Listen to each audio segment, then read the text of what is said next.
नहीं, देखिए, ये शत्रुता की और इस तरह की जुबान भारतीय राजनीति में पहले नहीं थी। चुनाव जीतते थे लोग, चुनाव हारते थे, लेकिन अपने प्रतिद्वंदी के लिए इस प्रकार की अशोभनीय भाषा का इस्तेमाल नहीं होना चाहिए। मैंने तो सीएए पर माननीय गृह मंत्री जी का तब भी भाषण सुना, 2019 में दिसंबर के महीने में ये पास हुआ। हमने अपना प्रतिरोध दर्ज किया था।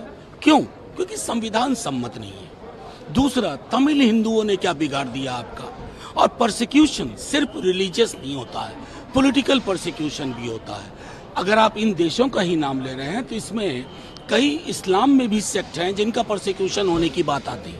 तो ये एक तरफा नजरिया, हम चाहते थे कि समेकित नजरिया में तब्दील हो, लेकिन उसका अभाव है प्रधानमंत्री जी में भी और गृह मंत्री जी से भी।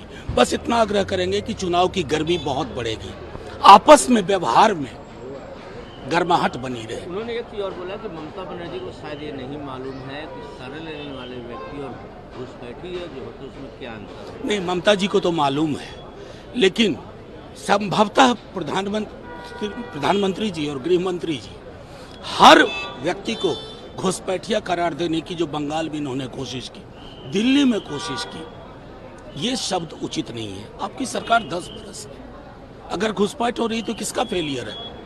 आपका फेलियर है। बीएसएफ कौन कंट्रोल करता है? आप कंट्रोल करते हो। तो आप देश के सबसे कमजोर गृह मंत्री हो। उन्होंने कहा किसी भी कीमत पर सीए वापस नहीं होगा, चाहे कुछ भी हो जाए। कीमत तो जनता तय करती है, कीमत कोई नेता तय नहीं करता। क्या आपको लगता है कि सीए का अभियान चुनाव? नहीं, मैं तो सीधे मानता हूं कि यहाँ बिहार में तेजस्वी यादव जी ने एक लंबी लकीर खींच दी, नौकरी मतलब तेजस्वी, और पूरे देश में भी चर्चा चल रही है नौकरी नौकरी नौकरी। वो तो कुछ कह नहीं सकते। 2 करोड़ रोजगार प्रतिवर्ष पर अगर दिल पे हाथ रख कर ईमानदारी से अमित शाह जी सच सच बोल देंगे तो हम सलाम बजाएंगे। टाइमिंग पे क्या कहें? कुछ नहीं, ये तो मैंने कहा ना कि नौकरी, महंगाई, सामाजिक सौहार्द, कुछ कहने को नहीं है।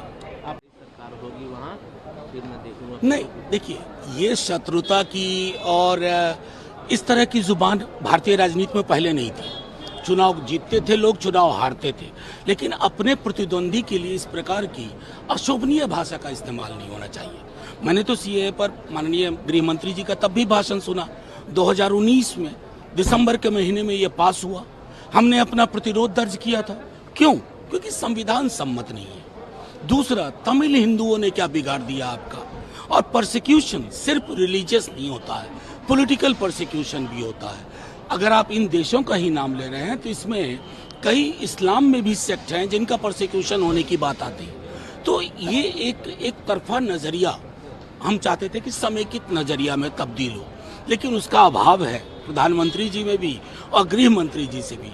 बस इतना आग्रह करेंगे कि चुनाव की गर्मी बहुत बढ़ेगी, आपस में व्यवहार में गर्माहट बनी रहे। उन्होंने एक चीज और बोला कि ममता बनर्जी को शायद ये नहीं मालूम है कि शरण लेने वाले व्यक्ति और घुसपैठी है जो होते उसमें क्या अंतर है। नहीं, ममता जी को तो मालूम है, लेकिन संभवतः प्रधानमंत्री जी और गृह मंत्री जी हर व्यक्ति को घुसपैठिया करार देने की जो बंगाल में इन्होंने कोशिश की, दिल्ली में कोशिश की, ये शब्द उचित नहीं है। आपकी सरकार 10 बरस है, अगर घुसपैठ हो रही तो किसका फेलियर है?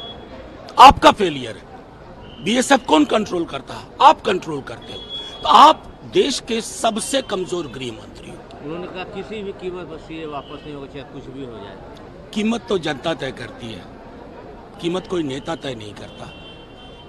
क्या आपको लगता है कि सीए का अभियान चुनाव? नहीं, मैं तो सीधे मानता हूं कि यहाँ बिहार में तेजस्वी यादव जी ने एक लंबी लकीर खींच दी, नौकरी मतलब तेजस्वी, और पूरे देश में भी चर्चा चल रही है नौकरी नौकरी नौकरी। वो तो कुछ कह नहीं सकते। 2 करोड़ रोजगार प्रतिवर्ष पर अगर दिल पे हाथ रख कर ईमानदारी से अमित शाह जी सच सच बोल देंगे तो हम सलाम बजाएंगे। टाइमिंग पे क्या कहें? कुछ नहीं, ये तो मैंने कहा ना कि नौकरी, महंगाई, सामाजिक सौहार्द, कुछ कहने को नहीं है।